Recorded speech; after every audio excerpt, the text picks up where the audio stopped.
धान खरीदी को लेकर भाजपा सरकार गंभीर नहीं है। किसानों की समस्याओं को लेकर भाजपा सरकार गंभीर नहीं है। लगातार हमने इस बात को उठाया है। पूरे प्रदेश में धान खरीदी 15 नवंबर से शुरू होनी थी, लेकिन 2748 निर्धारित केंद्रों में पहले 3 दिनों में 2560 केंद्रों में धान खरीदी नहीं हो पाई। कारण साफ, सोसाइटी कर्मचारी और कंप्यूटर ऑपरेटर हड़ताल पर, और उनसे चर्चा की कोई कोशिश नहीं की गई। धान खरीदी केंद्रों में सुविधाएं कम, समस्याओं का अंबार। आइए छत्तीसगढ़ के किसान जो चुनौती का सामना कर रहे हैं धान बेचने पर, उस पर बात करते हैं।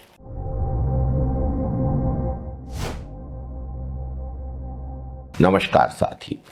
भाजपा सरकार की नीतियों और वादा खिलाफी से परेशान होकर प्रदेश के 15,000 सोसाइटी कर्मचारी हड़ताल पर हैं।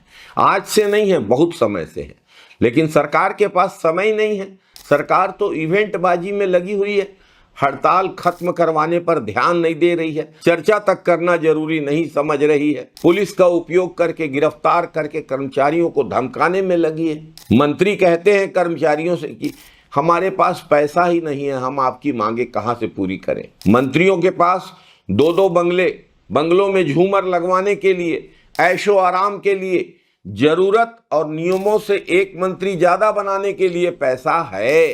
भाजपा सरकार तानाशाही और दोहरा रवैया अपना रही। पिछले खरीफ सीजन में भाजपा सरकार ने लिखित आश्वासन दिया था, लेकिन हमेशा की तरह अपने वादों से मुकर रही है। बेशर्मी इतनी है कि रायपुर जिले के सहकारी सोसाइटी के कर्मचारियों पर एस्मा लगाकर नौकरी से निकालने की धमकी दी जा रही है, और पिछले दरवाजे से भाजपा नेताओं के रिश्तेदारों को प्लेसमेंट एजेंसियों के माध्यम से काम पर रखने की तैयारी है। गांव के होनहार बच्चों को जो पहले से इस काम को कर रहे हैं, ये काम करना जिनका हक है, उनको हटाकर भाजपा नेताओं के सालों को, भतीजों को नौकरी देने के लिए प्लेसमेंट एजेंसियों के माध्यम से ये सरकार बर्बरता पर उतर आई है।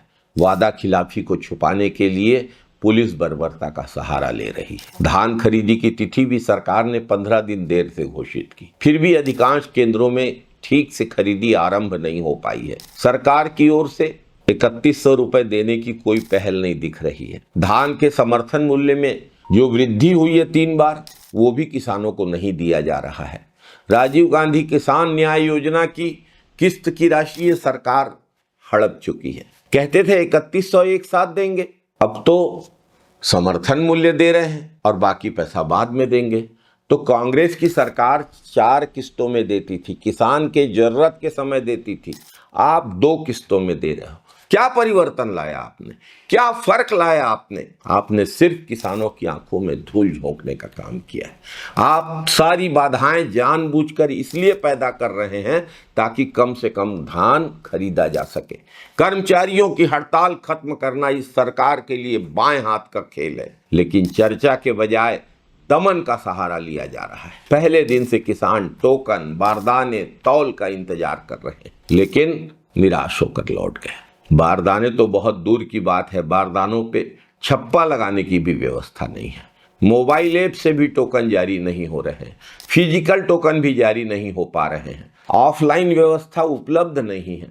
धान उपार्जन केंद्रों में परिवहन और मिलिंग को लेकर कोई स्पष्ट दिशा निर्देश नहीं है। जिम्मेदारी निभाने के बजाय अधिकारी गुमनाम होकर बैठे हैं। किसानों की मेहनत और उनकी फसल की कीमत भाजपा सरकार की लापरवाह नीतियों और अफरा तफरी की व्यवस्था के कारण प्रभावित हो रही है। किसानों को पैसे की जरूरत है। किसानों को तो 15-20 दिन से धान तैयार था, पैसे की जरूरत थी। कई किसानों ने जरूरत के चलते कम दाम में अपना धान कोचियों को बेच दिया। यदि सरकार ने तत्काल धान खरीदी की व्यवस्था दुरुस्त करने के कदम नहीं उठाए तो इसका स्पष्ट असर किसानों की आय पर और पूरे कृषि क्षेत्र पर पड़ेगा। इस सरकार ने यूरिया की कालाबाजारी, डीएपी की कमी के द्वारा पहले ही किसानों के हकों को लूटा है। समर्थन मूल्य की वृद्धि का पैसा नहीं दे रही है ये सरकार। राजीव गांधी किसान न्याय योजना की किस्त का पैसा हड़प बैठी है ये सरकार, और अब धान खरीदी में बाधाएं खड़ी कर रही है। कांग्रेस की सरकार धान खरीदी को सुगम बनाने के लिए काम करती थी, और ये सरकार चाहती है कि धान खरीदी न हो। इसे समझने की जरूरत। जय जवान, जय किसान, जय हिंद साथियों, वंदे मातरम साथियों।